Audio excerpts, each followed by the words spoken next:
In a world where entertainment is viewed as mindless diversion, only good for momentary distraction, one podcast has taken a stand, thoughtfully engaging the art of our day, dissecting the narrative, and pointing the people back to the greatest storyteller of all.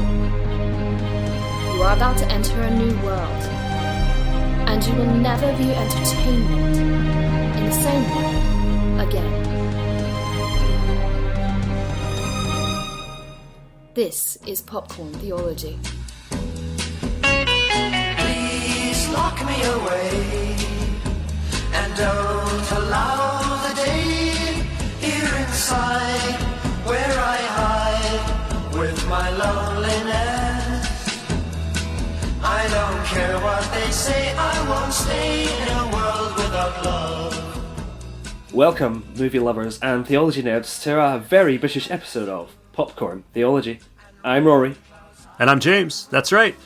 Technically, our podcast actually was a remake of the original British podcast. Wait. Whoa. Wait a minute. I'm Richard. I'm still back. I came back in the last episode and I'm still here. Co-founder of the podcast, James. And as I recall, this was not a British remake. What? Of anything. It definitely started here in the States. Are you thinking of The Office, James? Because The Office was a British show. And then us Americans did our version and did it like way better. Whoa, wait a minute. That's the only thing I could think of you might be thinking of. The British version. Wait, no. The American Okay, maybe we should ask our guest Rory which one is better, the British Office or the American Office? Well, I have to admit, of the hundreds of shows we export each year and you ruin, actually, this is one I think you have made better. Nice. Honestly. Oh, no. See, I was geared up. If he had said the British version, I was going to call bias and all this stuff. Oh, it's all good now. David Brent is a toe-curlingly, awful character. I just cannot relate to him. And that's the thing. Michael Scott was made, though he is bumbling, he is both lovable and competent at times. Like he has moments of genius. At moments, yes. He has little sparks of ingenious. Yeah. See, but I think I don't that think David Brent had that. I think that they actually they gave him long enough to become competent, whereas David Brent did not have that much time to become competent.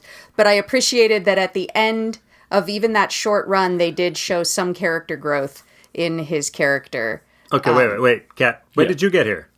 Well, I just woke up and figured I should show up. So, What happened? Did you oversleep again? Well, I mean, maybe a little. I've been having some really weird, vivid dreams. Do you know if a woman's ever... This is going to sound really weird, but do you think anyone's ever died in our room? This is North Seattle, honey. Someone has died in every room, in every building, and on every street corner in this city. Oh, yeah. I mean, I guess that's true. Hey, can you keep her away from the scissors, please? Okay, so we're not here to debate The Office or to just recreate movie scenes. So that could be a whole thing we do if you wanted like a sidebar. Yeah. So let's officially welcome Rory to the podcast. Hello. Rory. Hello there. Nice to meet you. Nice to see you all. Well, it's a podcast, so I guess it's nice to hear you all, those who are actually listening rather than watching on the end of a call. See, you're already ahead of us. We forget that all the time. We do. So where are you from as we're putting this podcast together? Well, where am I from? That's always a complicated question because some people, you Americans may think, oh, he's from Scotland. I'm like, no, it's United Kingdom. The United Kingdom here. I'm here down the south coast of Eastbourne. But you're right in saying that I do have a Scottish accent because I was brought up in Scotland, which is part of the United Kingdom, not England, as your Americans are used to saying. Yeah. So what I'm hearing is you're from Ireland. It's basically the same. Oh, well, it depends which part of Ireland, and do we want to fight that war? Oh, I have no idea what I'm talking about. Don't fight me. there has been a few wars fought over that. I think you should really tread carefully, Richard. Okay. Yes. I apologize. I apologize. Well, Aye. Well, we're glad you could be on this episode with us. People might not know how that went down, but you actually posted something. Rory's one of our patron saints and part of our patron saints group and our Patreon supporters. And you were just posting some stuff, which I want to get into later, about how authentic the film we're talking about kind of was in terms of its university experience and such. So what film are we talking about, and why did you invite Rory to be part of it? Well, what film are we reviewing, Richard? Because ultimately this started with you. Did it start with me? I'm trying to recall how this conversation went down. You were like, we have to do this. Like you saw this movie. Because I did love it. I did love this film. So the listeners know, they clicked on it. We're covering Last Night in Soho. From the moment I saw commercials for this flick, I was excited for it. And I'm trying to remember what I learned about it first. Like, was it that it's an Edgar Wright film? Was it some of the I can't recall. Was it like a certain casting that I was like, oh, that'll be interesting? I can't recall which one it was first, but I do remember it clicking in succession where I'm like, oh, that? Oh, this? Oh, that? So it was, Edgar Wright's directing. Oh, this person's in it. That person's in it. This is the setting of it. And so I'm learning all these things about it in quick succession. And it quickly became like, okay, when that comes out, I've got to watch that in theaters, which I don't say for a lot of films. There's a lot of films I hang back on and watch when I'm able to. But I got very, very excited for this one, which is also concerning because when you get really excited for a movie, sometimes you go and it doesn't live up to it. This film lived up to it enough for me that I went back and watched it a second time. Oh, which nice. Is unheard of for me. Unheard of for me. Yeah. I've done that for a couple Star Wars movies. I don't go watch movies twice in theaters. But I enjoyed this one enough that I really, really, really wanted to see it again. For reasons we can't talk about before we drop a spoiler warning, but suffice to say, it's an interesting second watch once you've seen it the first time. It's one of those films. So apparently you share a fascination with this film with Stephen King. So ooh. In the that was so good, I need to go see it again, and I don't usually do that. So what's that? You're in good company? Interesting company? Interesting company. Weird company? I'm not sure. Hold on. I'm getting lost here. What are we talking about? So Stephen King actually saw a screener of this film and tweeted that it was so amazing he wanted to go see it again, and that's not something that he normally does. And I think Edgar Wright kind of freaked out when he saw the tweet and was like, so. That just made my day, year, decade that Nice. Stephen King would give it such high praise. I mean, I knew I liked Stephen King. Nice. I knew there was a reason why I liked Stephen King. That's excellent. Well, That's excellent. so Rory, what is Edgar Wright? I mean, is he revered over across where you're at? I mean, over here, at least amongst film aficionados in America, I hear a lot of talk about how awesome he is. I don't know how he's been received or what it's like to be over in is it the United Kingdom? The United Kingdom. Let's get that right. Yeah. What's it like over there? I mean, he's done Shaun of the Dead, Hot Fuzz, World's End, and now Last Night in Soho. He's also done, 2 American films, right? Scott Pilgrim and Baby Driver. So, what's your overall Edgar Wright impression as far as how he's received over there, and then your own kind of history with his films? Yeah, definitely. He's definitely part of the furniture, as they say here. I mean, I remember watching in the cinema Hot Fuzz with my friends right at the end of when we finished high school. And yeah, I admit I wasn't quite film literate then. But honestly, he's the kind of guy who's just known for making great comedies, great British comedies, and great just making you laugh, really, and being quite clever as a filmmaker. And yeah, I believe if you really delve deeper, to my viewing past, I remember actually coming across the TV series Spaced, where I think he made his name on television first, before he got into making big budget films. And for some of my more, as I say, forgive me saying, nerdier friends were into it, and I happened to have some sort of streaming service, and they said, "Oh, you must watch this." And I was like, "Oh, I was hooked." It was that weird, darkly funny sense of humor. That's a very It's been quite a fixture in a British comedy. That kind of, it makes you slightly uneasy, but you're laughing at it anyway, And yeah, it's become part of my most anticipated directors, whenever he's got a film coming out, we want to see it. We have there's an expectation that he's going to do something quite clever, but also very funny. Mm-hmm. Yeah. Awesome. Yeah. Well, we've actually been able to UK. do, let's see, episode 113 was Baby Driver. I was looking back at our history. We started out with his American offering with Baby Driver, but we did go back. Hot Fuzz was episode 116, followed by Shaun of the Dead 117, and Scott Pilgrim 118. So we apparently had our own season of Edgar Wright crushing there, and laid down a bunch of episodes. We did. I even remember putting out a graphic because we covered like 3 of them in a row. And there was like a graphic that we had that had kind of highlighting that a little bit. But you didn't do The World's End, like the natural trilogy of Shaun the Dead, then Hot Fuzz, and then The World's End. We have not touched on World's End yet. Oh man, you're missing the last cornetto in the trilogy. Yeah. It's Lost Flavor. That's a travesty, man. You got to get onto that. We've got a few glaring omissions in the popcorn theology repertoire, or maybe just some of each of our viewings. We just try not to talk about that. Or talk about them a lot sometimes. That's right. Yes. Oh. Yeah. Well, this was, when I went and saw it, it struck me so vividly, and it's been a number of years since we've had an Edgar Wright film that, to my memory, or maybe it just seemed like a long time or a drought, because I know they delayed it for COVID.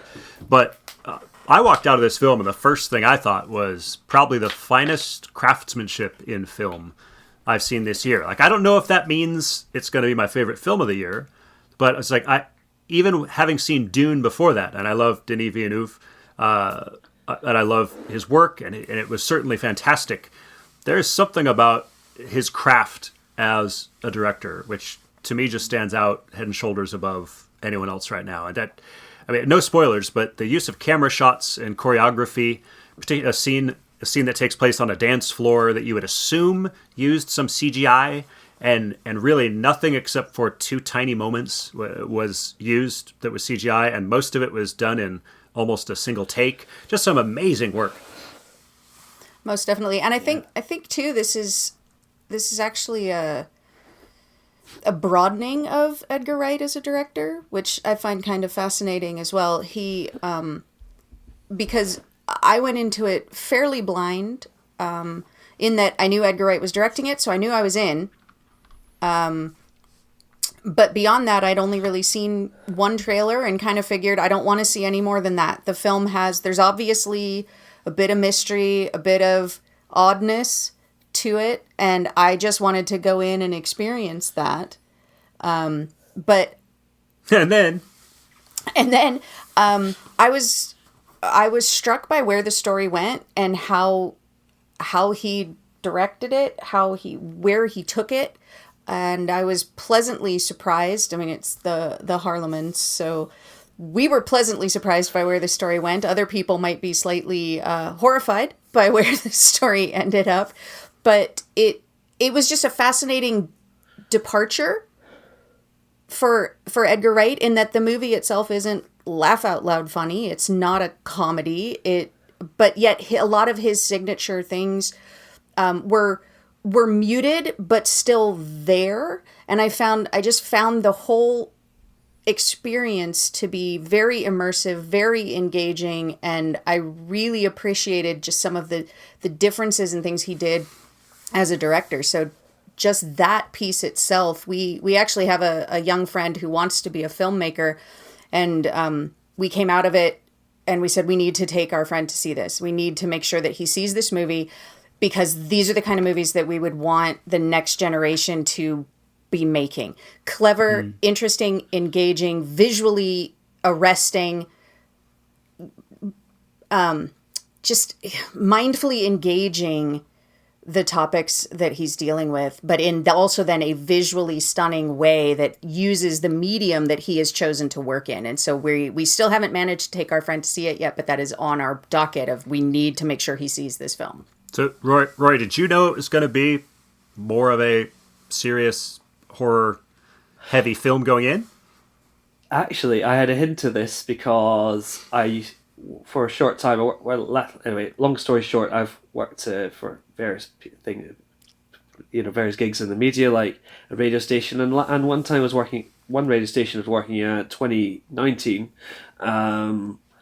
There's someone who was actually hosting the show, one of the shows I was working on, as actually an extra in this film, and he said it was going to be a bit more of a horror. I'm like, okay, ooh, so that's going to be a very interesting twist in this story of Edgar Wright's career, because he's often making fun of tropes, isn't he? He's good at taking the best of British, maybe American, TV and film tropes and making a bit of a laugh, having a bit of a laugh with them, having a bit of fun with them, isn't he? And so I was like, okay, is he going to play this a bit more seriously? I mean, we've seen loads of directors like Jordan Peele who are from comedy, who've gone to make things like Get Out. So it seems like a natural progression, doesn't it? And I fully was expecting a horror film, because I watched the trailer time after time, and I had no idea what this is going to be about. And that's what a trailer should do. It shouldn't offer any spoilers, but it should keep you really guessing, keep that sense of mystery. And every time I watched it, the trailer before I got to the film, I had no idea. And I really, really loved it. I really liked how he had a real good hard try at making a straight up sort of horror, psychological horror, and it really did lure you in. He did manage to get you into false sense of security as a director, and how the story was going, and really just made some really excellent look and feel of it, and made it feel quite real today as well, as well as it dips into the past, as we'll cover later on. Yeah. So you talking about how he has fun with different genres and stuff like that too. Yeah. One of the things I was thinking about, though, is when he does that, though, he makes a legitimately good movie in that genre at the same time. Yeah. Absolutely. One of the few filmmakers I can think of, like, he's having fun with the buddy cop movie in Hot Fuzz, and he is. He's mocking it at points. It's funny. It's satire. But by the end of the movie, you're like, but that was actually a really good buddy cop movie at the same time. Like, he actually pulled it off somehow, even though he was mocking it, at the start. And so it's not really surprising that he would be able to do something that's more of a serious bend without, taking away some of that mockery and some of that fun that he has, throughout the film. Muting it, I think, like James might have been saying earlier, muting that a little bit to the point where it was more on the serious side. But I'm a little bit surprised. A lot of people have expressed what you guys kind of just did, that it was surprising that it had that turn partway through the film where you're like, oh, wow, I didn't realize this was going to be as dark or as have as many horror elements as what it has. I watched the trailer repeatedly, too, like Rory just described. And to me, watch the most recent, the final trailer they released. It almost has the same pacing as the movie, and I felt like the trailer prepared me for it. See, we probably just totally... I was not surprised at all that was the case. Probably I missed that last trailer is the thing. Yeah, I think I only saw the first one. That's possible, because I did go back and watch the original trailer that I had first seen as well, and it was much more like, this is going to be mysterious, it's going to be a mind-bendy kind of movie. It didn't really let into the fact that it was going to get pretty intense and pretty scary. But the most recent trailer I thought did. I thought it and if you watch it, it almost even follows the same, upbeat excitement about a new life and just the same kind of beats as what the movie does. Once you've seen the movie and you watch that final trailer, it's pretty cool the way they did it. Like, I feel like the tone of the movie, the ratio of serious to light was the same as it is in the trailer. It was pretty interesting. Maybe that's a good conversation for some of our patron saints or just listeners to the episode to have in forums or just outside. Like, what do you like? Do you like to be surprised by a film? Do you like it when your expectations are subverted a bit? Even when it comes to the genre, I was looking at even our own staff was talking about it a little bit, and just like, I didn't really like being surprised by the genre. Like that took them aback, and they weren't braced as well as they might have been for a scary film. So they wanted something lighter that evening. And so to me, I love kind of being as surprised as possible in that. But not everybody's like that. And so it's interesting even to see our patron saints differ here a little bit in some of the online conversations. Well, I think some of the content can certainly be something that I can understand an element of wanting to know a little bit of what you're going to engage before you engage it, because there are certainly genres and topics that may be more troubling for certain people than others that they have with wisdom decided to avoid. I took my kids to last night in Soho.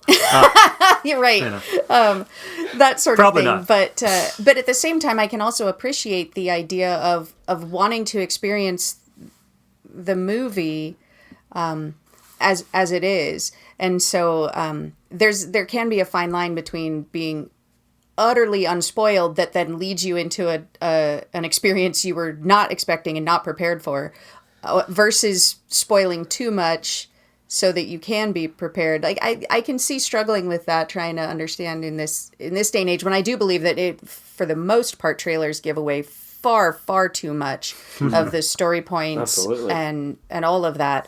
So, which was part of why I watched the first trailer and went, I'm good, I'm in. That's all I need. So, but yeah, it is an interesting topic of conversation. I have had movie experiences where I was expecting something, got something totally different, and reacted very poorly to it, and then had to actually kind of have my mind changed through repeated viewing and having other people remind me, okay, but That was The Fifth Element. It was. I was expecting highbrow sci-fi, and that was not what I got. But I evangelized her back into it. No, you got to see it again. You got to see it again. You got to see it again. You got to understand it was for what it is. sci-fi, though. No, it absolutely was sci-fi. It just wasn't highbrow sci-fi. And now I love that movie. I love that movie so much. But it took me a while to get over what my expectations for it were, and that I was severely disappointed. Well, so we talked about evangelizing movies, or evangelizing people to check them out or check them out again. We were talking a little bit about some of that before the podcast started recording. And I think that's a cool place where some of our patron saints should dialogue and get some of that going on. Now, Rory, you've been a part of that for a while now, right? Yeah, that's right. I think almost, I can't remember how long, but maybe Richard could look up my Patreon payments history, and I think definitely a few years going now. You can pay $3 a month or whatever it is in pounds. I don't know what the conversion rate, but it is less than £3. Yeah, it's about £2.65, I think, roughly, whatever it works out at. It's not, you barely notice it going out your account. Oh my, this is going out. This is actually going to be an advert, isn't it? But it comes in pounds. Yeah. It comes in. It can do. I'm just appealing to anyone outside the US, that you can sign up to this group. But it's been amazing just being part of this group, being able to share passionately over the years, and just to share an interest of mine that's been growing, developing, help, spark one another, throw a few balls at each other just to see what sticks, or darts, I should say, see what sticks, and I really think that. Yeah, with films, you should really evangelize them. I think we were talking before we got into the podcast recording that, what film would you do? I'd say, would you evangelize about? I said Princess Bride. Why? James asked. Well, that's because someone said you must watch this film. So I watched this film and I said, you must watch this film now. We must get others to watch this film. It's like literally like go and do likewise. Like Jesus would say, go and watch Princess Bride. Go and you've now watched it. Go and do likewise. Do you have a chapter and verse for that? I'm working on it. Okay. Well, hopefully people will choose to go and see Last Night in Soho before they go any further with this episode, because we're about to get into spoiler territory. And before we do that, though, just so people know, we've got a Patreon group. People can find out how to support us online. Go to popcorntheology.com. But also, there's some additional ways people can just connect or keep up with us, right, Richard? Even if you're not a Patreon supporter, which why not? Why aren't you supporting us on Patreon? Can't stress that enough. But if you're not, for some reason, you don't want to part with the pounds. We do have community across social media at this point. We do have a Facebook page. We have an Instagram that we try to post content to fairly regularly now. One of the newest things that I haven't even gotten that involved with yet, but I would like to, is the Discord server, which I think you alluded to earlier. That's kind of how Rory got roped into doing this episode of the show with us. That's right. He had shared some thoughts on the Discord server, and we found them interesting. I believe, and maybe you can correct me if I'm wrong, I think there's even like a thread on the Discord server as well that's just for people that support us on Patreon too. So there's sort of an exclusive community there. But pretty much anywhere you look, there's, just Popcorn Theology Podcast, Facebook page, Instagram, popcorntheology.com, all that stuff. We're propagating. We're getting out there a little bit more than what we used to be. Most places you look, you can find we're represented there somewhere or another.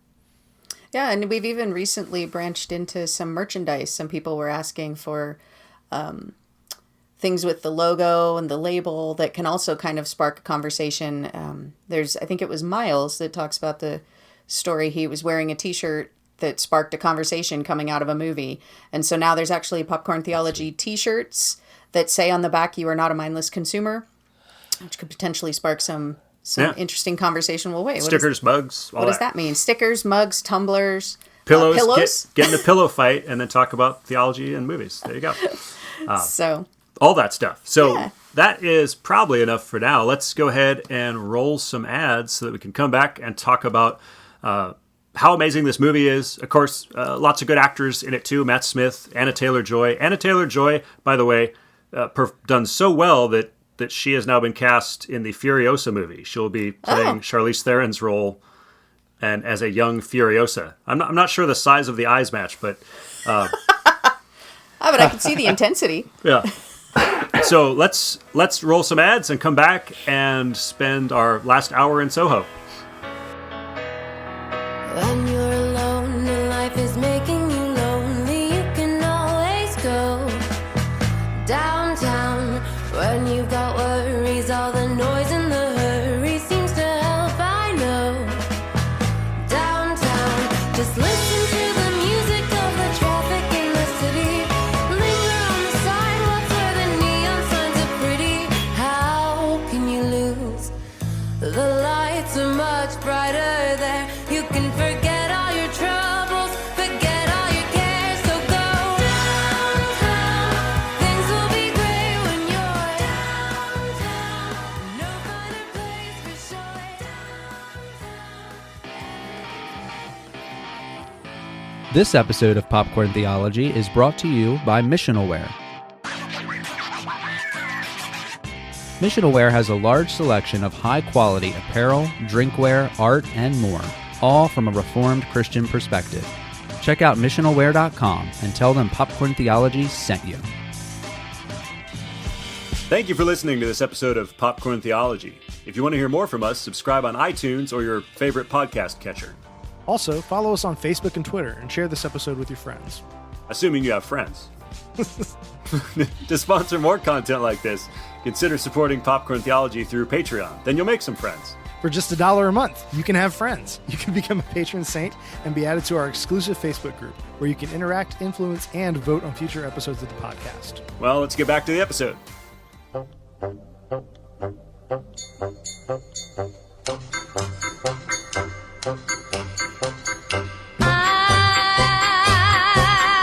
wonder if one day that you say that you care. If you say you love me madly, I'd gladly be there like a puppet on a string.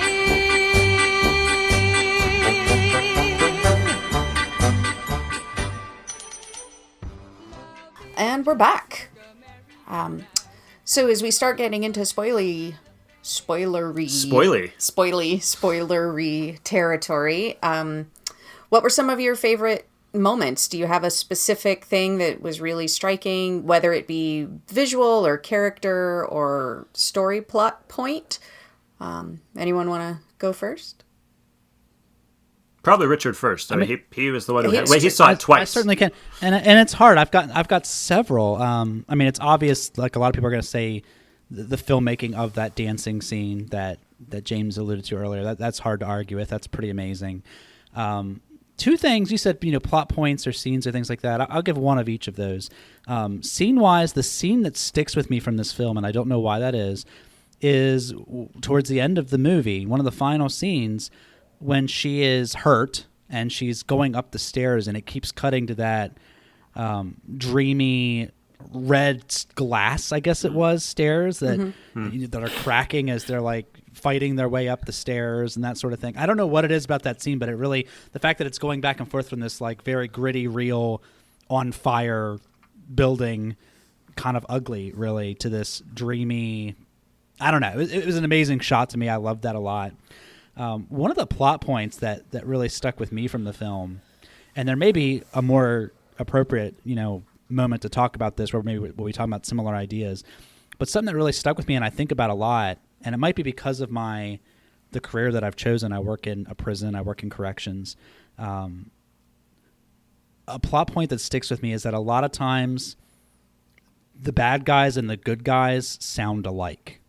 And so you have the old man that she thought was the villain the whole time, and he's not. It turns out he's actually a decent person that had been working to help these young girls that were trapped in this sort of thing. But boy, if he didn't sound like them. Yeah. Like talking about they all look the same on a slab, right? Like they all look alike. Like that sort of desensitized humor, that sort of thing. And I'm not even sure what the takeaway from that is. But I'm like, man, if that's not true, like I know people that are really amazing people, good guys fighting the good fight. But if you were to not know the context of why they sound the way they do, they sound a lot like the bad guys that they're fighting. Yeah. Like they say they have a very similar tenor to their voice and a very similar sense of humor, and they've been affected by the fight that they're in. So that's kind of like the two big things that stood out to me that I thought were really interesting in the film. There's so many shots in the movie that you could choose, though, as this shot right here was amazing and stands out. I mentioned a couple, but the whole film is really beautiful to watch. Yeah. Story aside, it's just beautiful to watch. So, what about you, Roy? Yeah, well, I think it's again, Richard. It's quite. I agree with Richard. It's really hard to pick a favorite. This whole thing is so luscious looking. The costumes and that is the word for it. I couldn't think of the word luscious. It's luscious, and it has to be done in a Scottish accent. As luscious. Can't do that part. Luscious. Well, there we go. The luscious looks and the locks, as they say. I'm a bit waxing lyrical here. Down to the hair and everything of the costumes, and they really did the 60s. Really did it. It did a good service to it. They did a good homage to it. Again, we talked about Edgar Wright doing homages. We're like, oh, actually, this is Edgar Wright's 1960s film, isn't it? And yeah. I think just seeing her dream sequences, I think, in the beginning were really favourites, even though they really were proper dreams. Like, oh, there's another world that you could. Oh, I could see myself going there myself if I could. Somewhere that's really attractive, really somewhere I could have a carefree life. I could see, I could see like Ellie's character. I could see myself wanting to explore that world and having that freedom and to go there. Because, it was on the surface, as we might talk about, like, and at least on the surface, it looks really lovely, and it looks like somewhere where you can just have that sense of complete freedom, bliss, as I say. Mm-hmm. So, yeah, I think, but it does go a bit darker and a bit deeper than that, doesn't it? Yeah. There you go. I mean, I think the dance sequence is stunning, and as I've begun to know a little bit more about film craft, those sort of long take, choreographed takes, having been in theater a little bit, I understand what it takes to pull those things off, and so the technicality of that is always sort of stunning, and it's usually about halfway through a shot that I'm suddenly like, oh, wait a minute, what is happening here? And I get all excited in the theater. But I do think Edgar Wright, specifically, he really uses his medium well, like the visual medium of cinema, more so than some other directors, where he tells things visually, so that you don't have to have it explained to you. You get it in a split second because of the smash cut that he does to transition between a scene, or just letting, like the night and day. Mm-hmm. But going from her on the couch, her sleeping in the couch at the party, and then boom, she's in the same position, but it's a totally different experience, and instantly everything you need to know about the scene. And when she wakes up and then she's freaking out because she's late, like those types of transitions, and he tells so much visually and uses the medium of cinema to help his story get told. And I find that absolutely fascinating. And it's one of those things I can't even fully articulate it, but I feel like when you're seeing it, when you experience a director that does that, and he's certainly not the only one, but when you're experiencing a director that does that, it's a much more engaging, exhilarating cinema experience. And I think that's part of why I enjoy all of his films so well. So again, like Richard was saying, it's really hard to pick certain points, but it's his craftsmanship throughout the film that elevates all of the pieces of it that I found just stunning. And as the movie went on, I just kept feeling like I was like, the whole time. And so in that sense, it was a really, really fascinating, just movie-going experience that I greatly, greatly enjoyed. Oh, he's a director that usually has me at hello. You know, as you think about the opening of Baby Driver, where he's walking to the coffee shop and kind of singing to his music, and you think about all the opening scene of this movie. She's dancing in the paper dress, and the way that is captured in all of its variety and splendor. So you've got me from the opening scene. There's no okay, now I'm interested in the movie. I'm interested from about the first note of the score and before the little title credits even pass by. So this movie kind of had us all very interested. I'm curious though. So I mean, it's capturing 60s life and it's capturing modern day. But part of the reason I having Rory with us was, all right, how does this actually capture British culture? Like, is this actually? It could be my imagination. Like I'm more I touch down more in the 70s. You know, I grew up in the 70s here, so I have some point of reference of the 70s and then now. The 80s. But I'm over in the Pacific Northwest, right? In the USA. Like, did this actually grab life then and now from your understanding, Roy? Oh, definitely. So, if you're a bit of background about me, I am a country boy who went to the big city to also go to university. And likewise, Ellie is a British country lass who wants to seek that freedom and fame in the big smoke, as London's, nicknamed, or modern day called Landan, as people down here, famously call it Landan, 'cause that's the accent. So, yeah, that sense that university here, I think there's some parallels you can probably pick up with American college programs, as I watched and over the years. If we do a bit of a culture swap here, it is a rite of passage here, right? But the difference is you can drink at age 18, which is a huge. So you go to university, you start maybe just shy of 18, or just after you turned, or just over the cusp of 18, and imagine the problems that just poses. Myself personally, first time away from your parents, brilliant. My nowhere town, you insert any nowhere town, and imagine yourself going to the big city for the first time. But still, it is a very dark place. And London, as the capital city, still has its dark streets, filled with pitfalls, dangers, and yeah.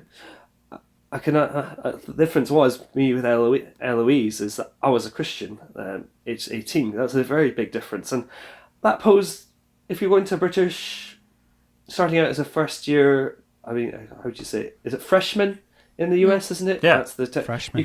We're called fresher. See, separated by a common language here. We're freshers. So a freshers week is I'd say a hedonistic mess that you must navigate. I guess. You have flat parties rather than frat parties. You have dances at the student union where, men hub social life. And my official university freshers pack at the University of Dundee said that you will jump from bar to bar and hopefully from bed to bed. Oh, wow. That says it all. The official packet. Welcome. Wow. Welcome to British University. And so you see in the film there of Ellie, how she opens up in the film. She's going there, and her first night and her first week is all these parties, and between the flats. And like Ellie, you'll have your flat's like a revolving door of random people you'll probably never meet ever again past that week. It's just, people sleeping on your couch, people you wake up, who are you? Yeah. And if it's a world, if casual sex and boozing isn't your cup of tea, mashing two or three different British sayings there, then it can be quite a lonely time, and I can understand fully why Ellie feels so isolated, so lonely, and why she needs to find that escape and comfort in a different world, a better world for her, which is 1960s Britain. Perhaps I can put my history cap on now, if that's all right, James. But I'm a history graduate, and I did do it. Funnily enough, when I was doing history at Dundee, I did the 60s. Funnily enough. Oh, wow. Isn't that crazy? I did a class in the 60s. Nice. As part of my undergraduate, and they were a golden age of freedom, sex, fashion, money, music, and Britain was then. If you understand what Britain was like, it was cool. It was dominated the world, including America.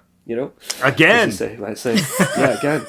Just culturally. We're just going to go. You're going to have to bat a few back, I'm afraid, James. On the way, you're going to get used to this, I'm afraid. It's going to keep on coming.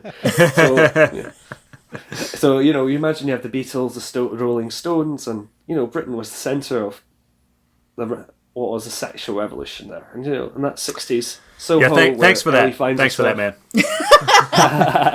It's the centre. I'm sorry. I will say Britain is the centre of everything now, won't I?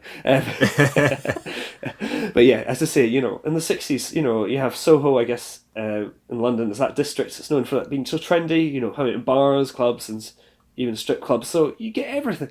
If you want to go there, you want to make it. You've got to go to Soho.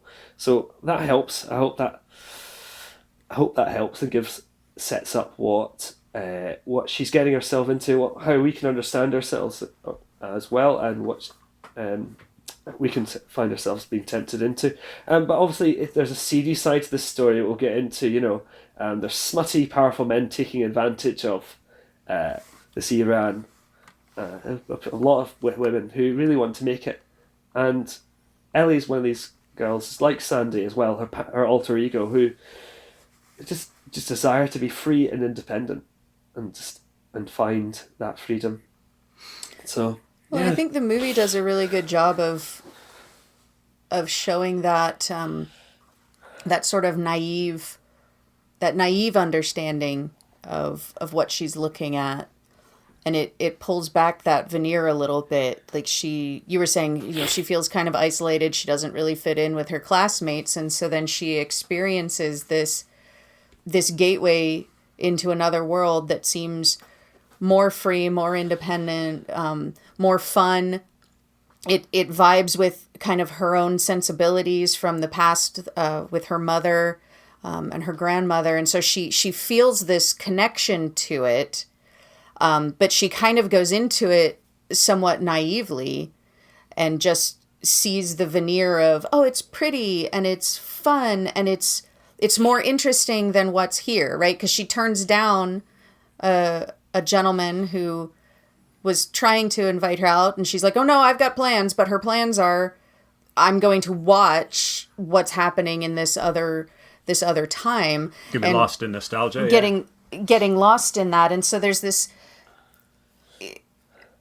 she almost has these kind of naive blinders on, which then weirdly enough seem to kind of parallel the main character that she then is experiencing life through, who has her own kind of blinders on. Well, we were talking about Ellie.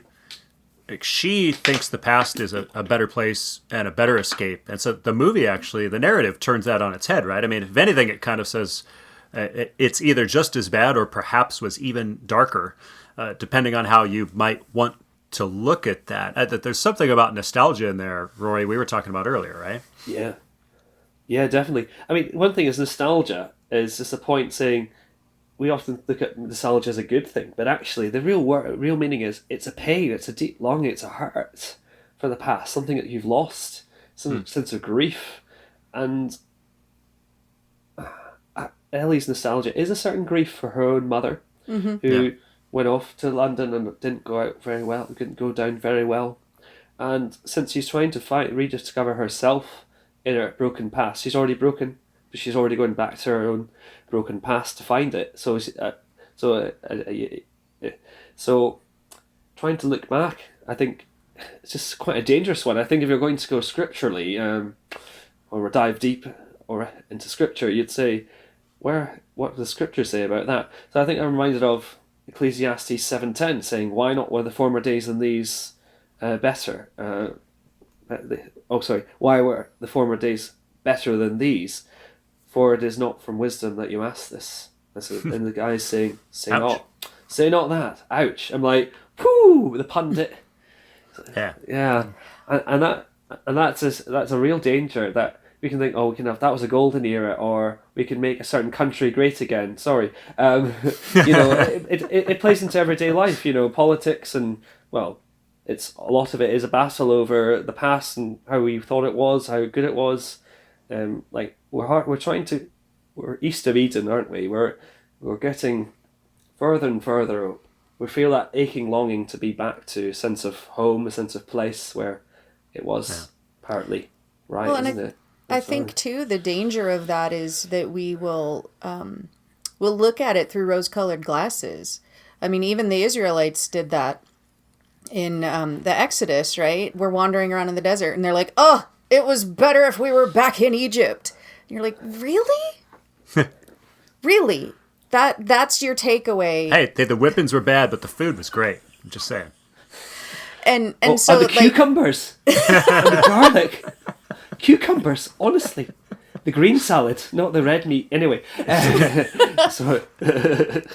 I think we do see that Scripture does speak to misremembering what the situation actually was, or a desire for something that isn't everything it's cracked up to be. They look at other nations and we want what they have. Oh, we want a king. We want a king like other nations. And God says, no, that's really not what you want. Or we look back and say, oh, the 60s.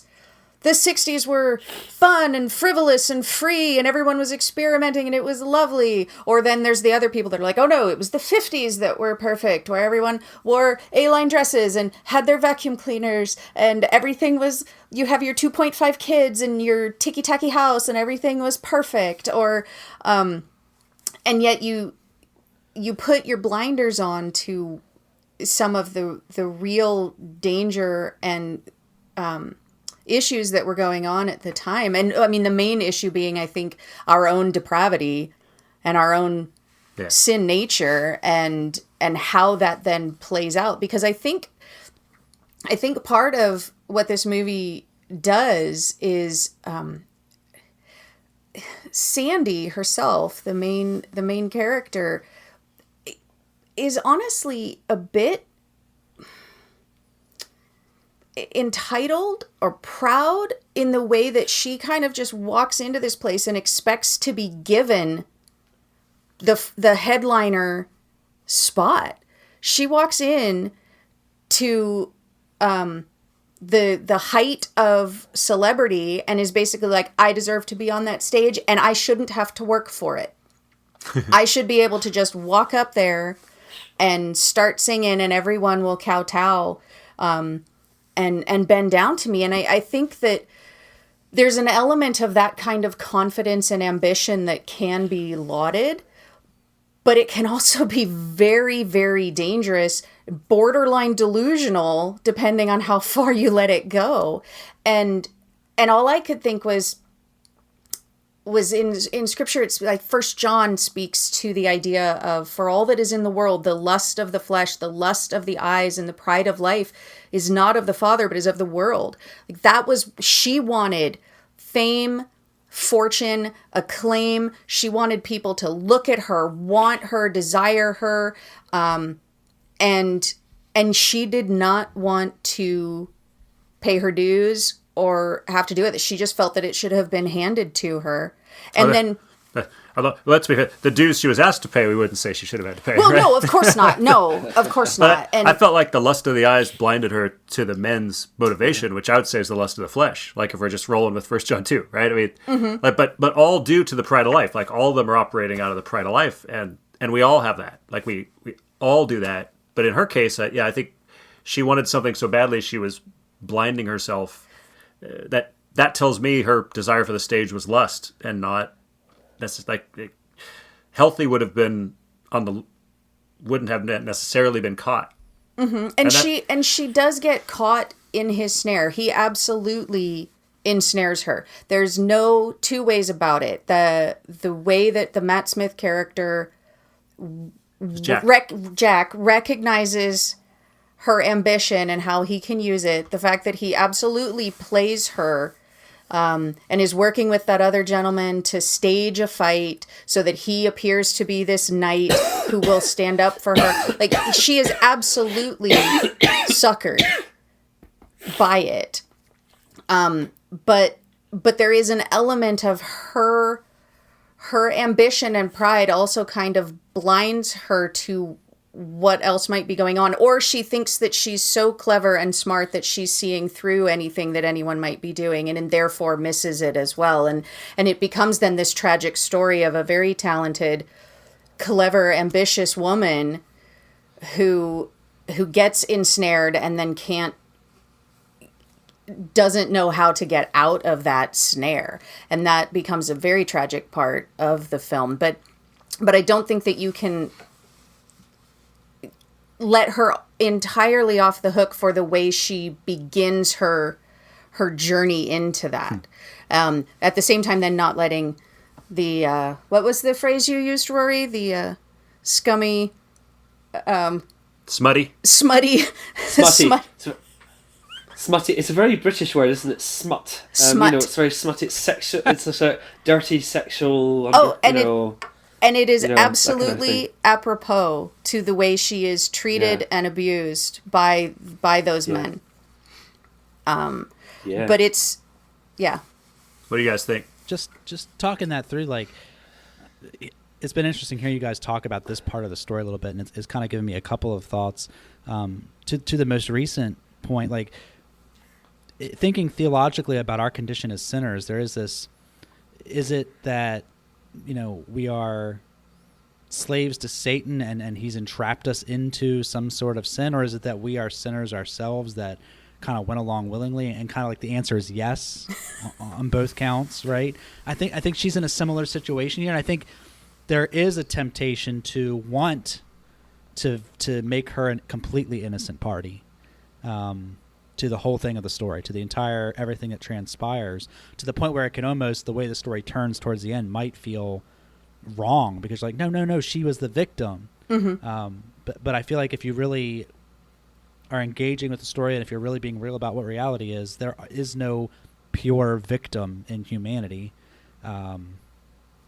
other than Jesus Christ in a sense, and even then you can't really say that either because he laid down his life willingly. So like, there is no pure victim. Yes, she was a victim, but she was also someone that made choices of her own as well.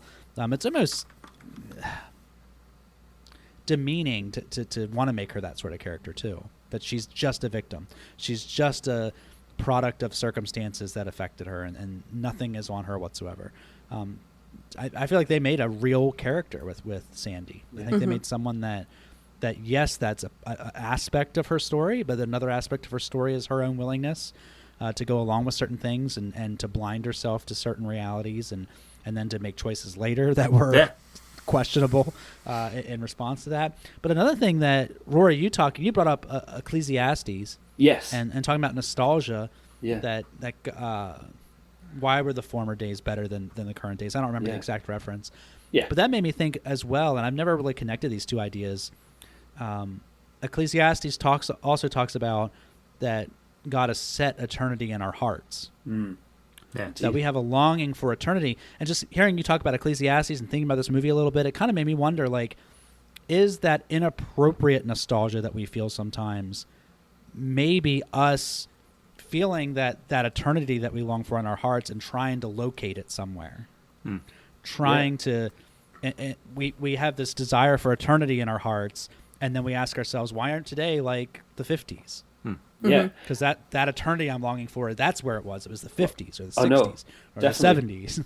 definitely. Or the 1500s with John Calvin. Whatever it might have been. I got to make this personal to me. Like whatever it might have been that you really get excited about, but what you really need to realize, like what you're longing for is Eden.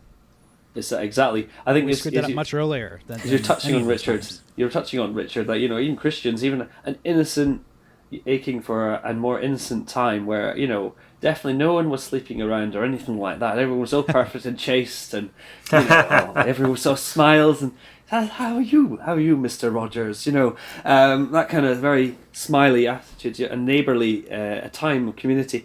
Wait, Rory, are you saying I can't? I thought you gave me license earlier to blame you in the '60s for this sexual revolution stuff and exporting it everywhere. You're saying it wasn't perfect. Good. It wasn't perfect before that. What? I know. We can think, there was this 1950 sense of morality, and this golden era and golden age. It's constantly talked about, isn't it? We can, like Richard was saying, there's been no perfect time and place where we can say, we all believe in God or we all believe in Jesus or whatever. But we have a longing for that perfect time, and I think that's the profound thing. It's like that's the thing. There is a perfect time. Yeah. Well, and It existed for a little less than a full 3 chapters in Genesis, and it's all the way. Yeah, and it is returning. There is a perfect time that we're supposed to long for. Yeah, that echo of East of Eden, as we might call it. We constantly try to work our way back to that towards Eden, but always ultimately can't find it because, as you say, eternity is in everyone's hearts, isn't it? I think I think I remember writing these thoughts down. I think we all do seek happiness. We all do. But we ultimately do seek that longing, that's eternity in our hearts. We often misplace it, don't we?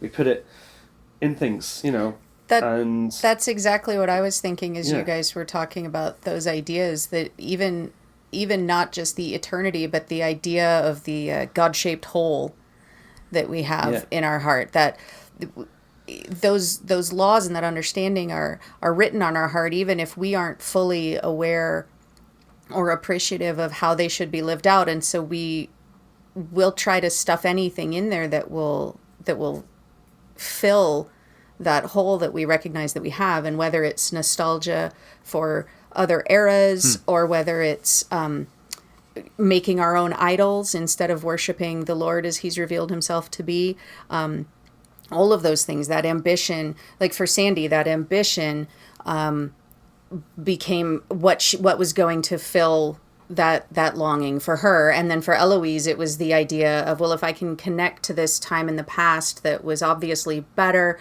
or I'd get to know or understand my mother better. And I think that can be a snare. And I think in this film, there's a fantastic representation of how then those qualities that could potentially be good can get then ensnared and you can be deceived. And I think Jack, the Matt Smith character, is a really good representation of how then Satan can take those ideas, take those things and twist them to his own use. He lures her in, he promises her, I'm going to get you an audition, I'm going to get you on that stage, I'm going to be your manager, I'm going to do all these things, and it's all deceit. Such a good turn for Matt Smith, by the way. I don't mean good. Yeah. I mean good in terms of there was just no doctor in that role at all. Yeah. Except for maybe his charm at the very beginning. No, exactly. I say he's not my favourite doctor. It's always David Tennant. It's the Here. But he didn't. Thank you. He had a tough gig. Let's just say that. Yes. He had a tough gig. But anyway, Hard act to follow. But he is a fantastic actor. He Matt wasn't Smith. terrible. He No, wasn't no, terrible. No. But honestly, I really liked him in this role. I think he actually did, as Kat was saying, kind of the sort of acute, the sort of tempting character, the devil kind of character in this. And really, I think he was just playing on human desires. Saying, I think, what is it? Blaise Pascal says all men seek happiness, and says things like war or peace, or even those who, as he says, even those who hang themselves, as he bluntly says. But everyone's seeking some sort of happiness, and even think it's an escape from this world. That's one of my favourite Pascal quotes. Wow. And I suppose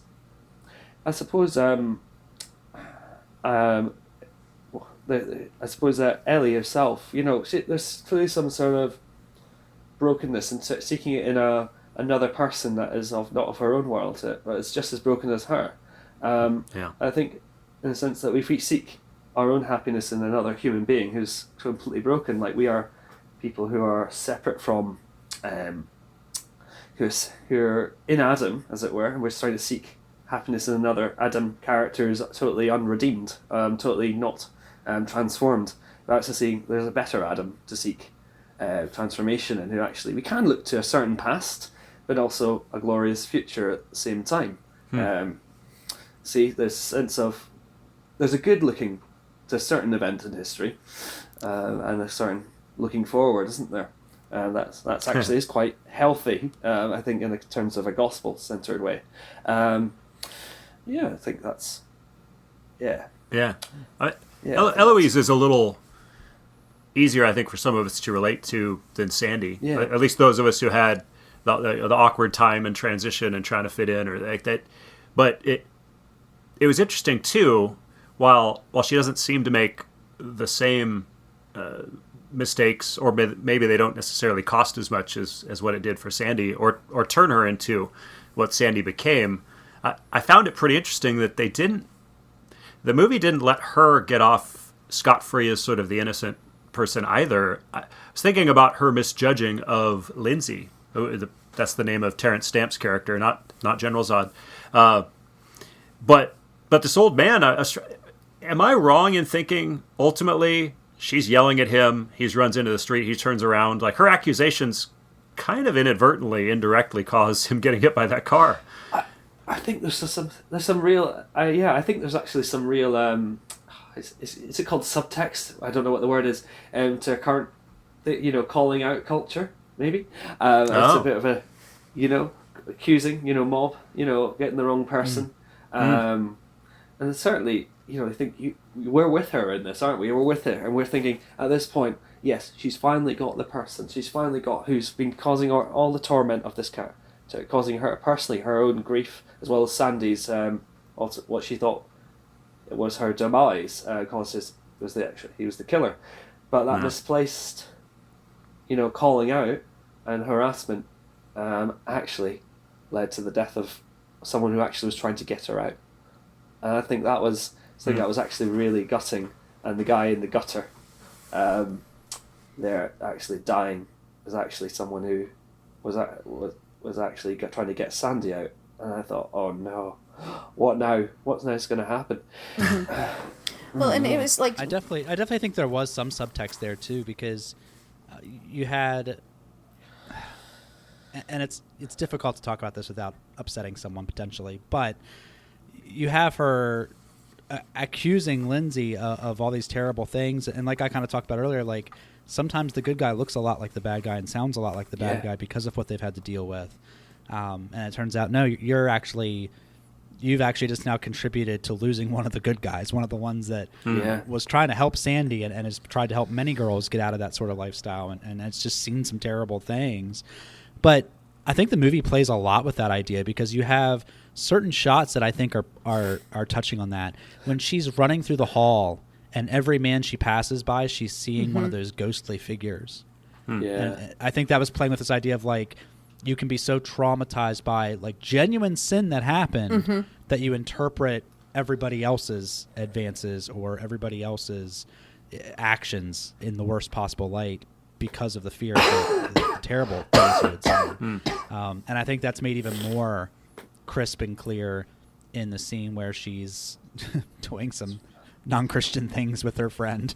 But then she looks up and she's seeing the terrible things that were going to happen to Sandy. And the way that's shot, she's seeing that in the friend for a moment. Like, like that was the impression I got from it, was that even though he meant nothing wrong, she was seeing these terrible things, and it was affecting her relationship with him at that point. It was powerful. Like, that was powerful imagery that Edgar Wright used to touch on something that's hard to talk about, because people will maybe hear you talk about that and think, oh, so you're in favor of abusers, or you don't sympathize with victims, and that's not the case at all. But he's able, as a filmmaker, and this is what I love about film, is he's able to talk about those things a little bit without talking about them. Mm-hmm. Like just letting you feel them for a minute and be like, is there something we should think about with this or that? I think to that Powerful point stuff. too. So both Eloise having that moment of terror with a man who meant her absolutely no harm, right? So she has that moment of terror because of what she's seeing. Correct. And having trouble processing what's real and what's not real and what's actually happening. But Sandy then, because the older woman comes upstairs, and if you think about what her experience of that particular scene is, she had warned this girl, don't bring home men, right? And then what she sees or hears, honestly, what she hears then is a lot of a young woman screaming, a lot of things being broken, a potential physical altercation that's happening, and she comes into the room. This woman has broken her rule, and then there's been screaming and some kind of violence has happened. Now, she doesn't understand the exact reasons for it, but her past would absolutely inform how she views what she's seeing in front of her, which for her, and honestly for most people walking into that scene, would be a scene of sexual assault. It would absolutely have looked like and seemed like a scene of sexual assault. And so then all of the trauma that she's experienced informs how she interprets that, what she then thinks of that young man, what she thinks of Eloise, and then it brings up all of her pain and trauma as well, which then pours itself out in later scenes. And so there's... It kind of begs all of us to do a sanity check on our discernment and our judgment and all of the things that could compromise it. I mean, not just in situations of assumptions and of sexual nature and assault and those types of things, but when we walk in and perceive things, well, how much can we really understand, and how much are we putting through a filter? It certainly begs us to double check and not always go with that first assumption. And so I find like you were saying, Richard, that is a thing I appreciate about Edgar Wright, that in the fluff and the comedy of certain things, he's able to touch on these moments, and even have in movies like Scott Pilgrim or Shaun of the Dead, these massive tonal shifts that are still emotionally effective. Like Shaun of the Dead is very funny, and then there's this moment with his stepdad that is heartbreaking, and then it becomes funny again. and this movie doesn't have as much of a tonal shift back and forth, but I appreciate, like you were saying, the use of his visual imagery can help you understand certain things that a character is going through or experiencing, or why they might react to something in a particular way. And yet what I also appreciate is I absolutely understand why Sandy would walk into that room and a reasonable person would assume what she assumes. But it's not the truth.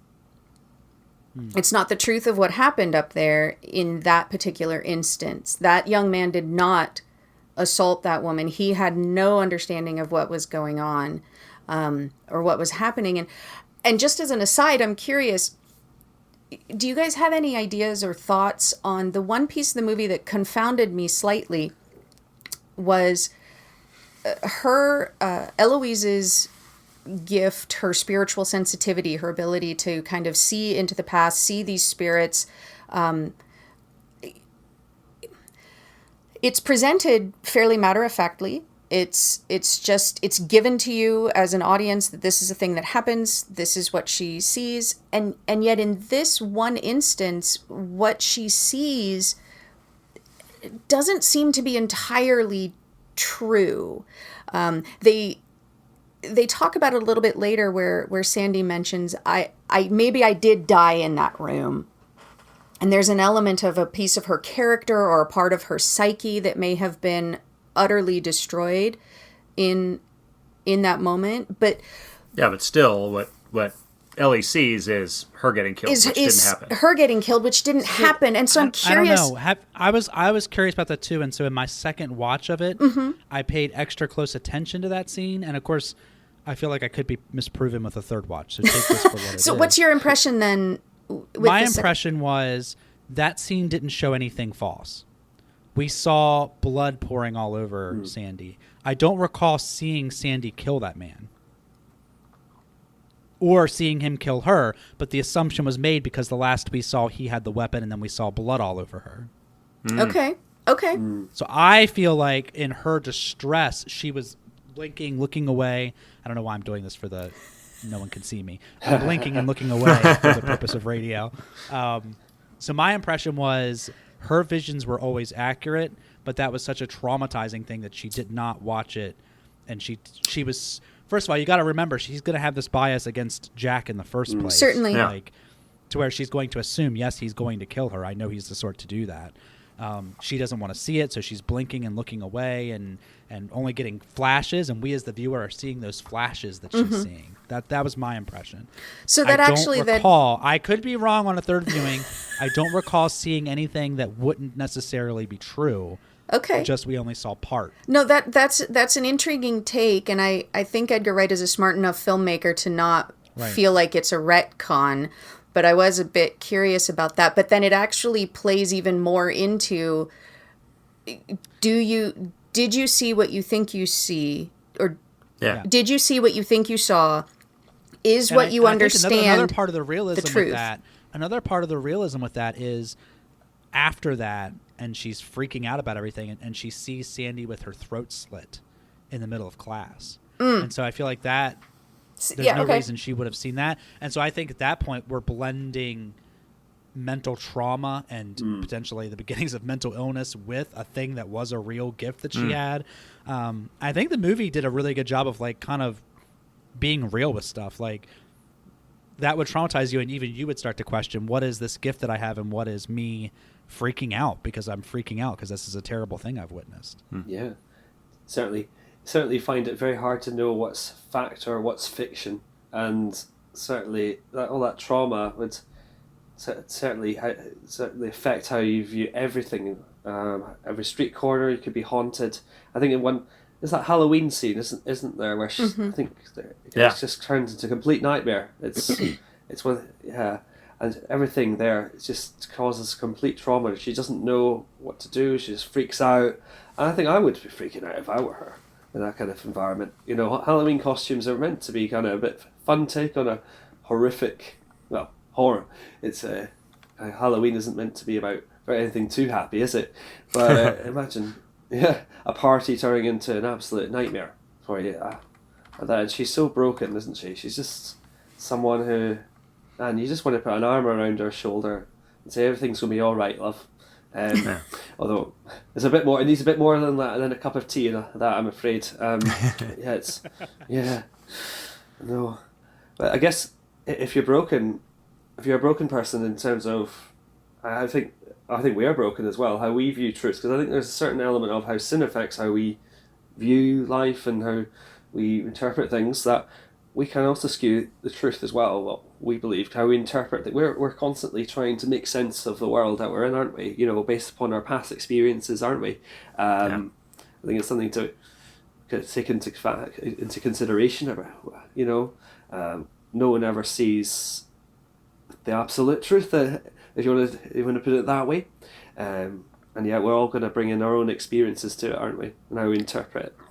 And I think that's part of the difficulty sometimes of being a Christian in this world and trying to ascertain what is the truth, trying to have wisdom in how you interpret things. And I think as we grow and mature and become sanctified, one hopes then that our ability to discern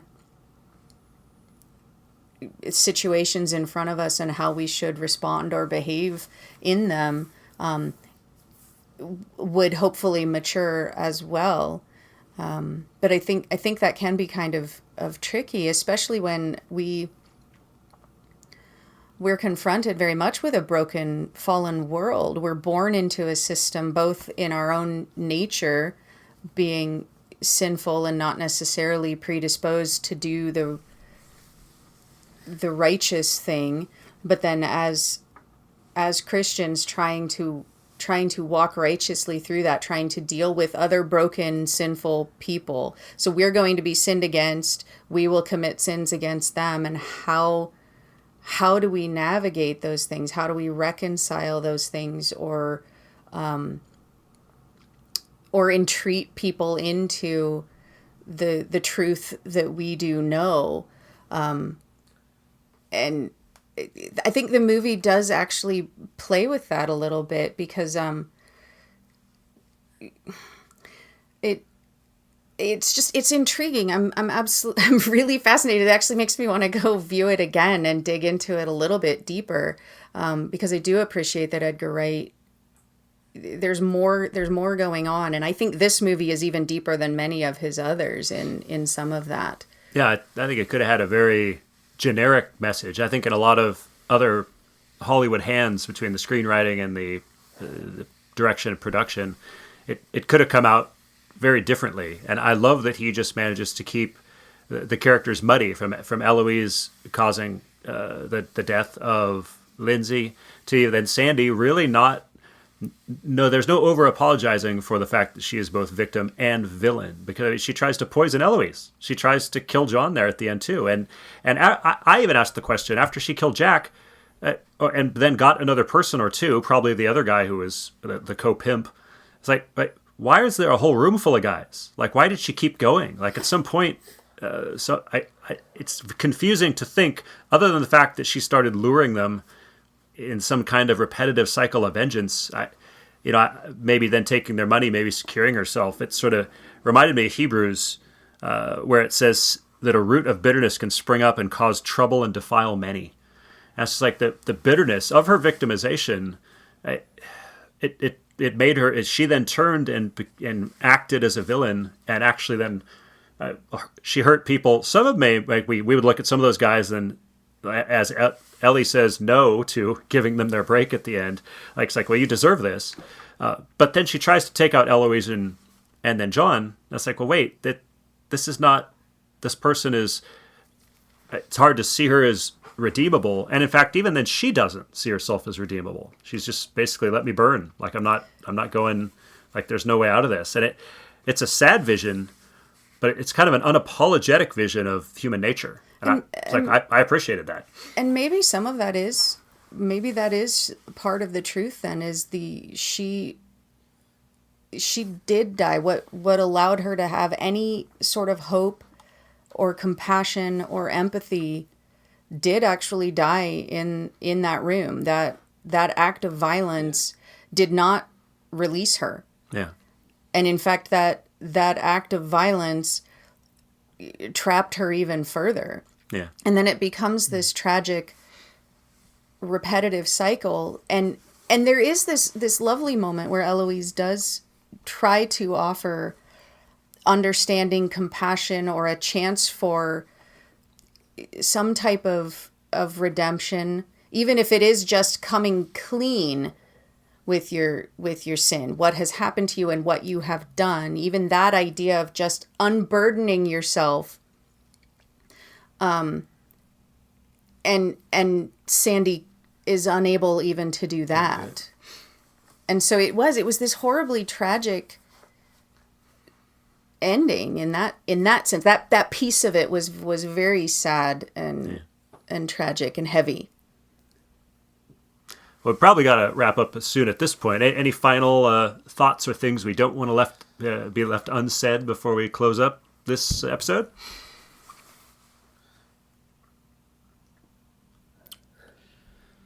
I'm trying to think if there's any major thing that I wanted to make sure we talked about, and I think we've touched on the most of it. I will say I've seen a couple of people, either just reviews I've come across or a few people that I even know on some sort of a personal level that have interacted with this film, and they were disappointed with the turn that the movie kind of makes. Maybe not disappointed, but frustrated by it or not sure how to take it. And I would maybe encourage people that came in with that feeling to maybe watch it a second time and engage with it again with a different perspective. I think a part of that frustration comes out of you really do want to see Sandy as a victim. And I think there's probably a good, we're made in the image of God reason for that, because she really was this very significant victim. Absolutely. I think it can be difficult for us to think about a person as both. But I think this movie, I think we need to do that. And I think this movie is a very good case study in something causing us to do that. You can't walk away from this film and think, yes, it's good that she killed a whole bunch of men and tried to kill Eloise and her boyfriend and all these other things that went on. Like, you can't walk away thinking that, but you also can't walk away going like unsympathetic for her because of what she had been through. I think it's great in that way. And so if you had a little bit of a sour taste of like, oh wow, they turned the sexual assault victim into the villain, like, ugh, that's kind of an ugly message. Watch it again and maybe just try to think about it in terms of real life. Like, this is the reality. There is no one that's one or the other. There are people to whom I am a hero or a victim or whatever else, and there are people to whom I am a villain in their life story. Unfortunately, because I'm a sinner. Like, that's a reality that we have to contend with. And so I like a story like this that allows me to see a character that is both. And so maybe like if you walked away having that concern with it, I would just maybe encourage some folks, maybe try it again and just see with that in mind, not trying to make an agenda position or not trying to make a soapbox moment out of it, but just going like Edgar Wright tried to craft a real character here. And cause us to feel a range of emotions about her, as we do about all of our family members, as we do about every friend we've ever had. Like, that is a real story. Like, that is impact. That's what makes it so impactful. That's why he's able to deal with really deep subject matter without making you feel like you were preached to, because all he did was show you a story that actually resonated and is kind of real.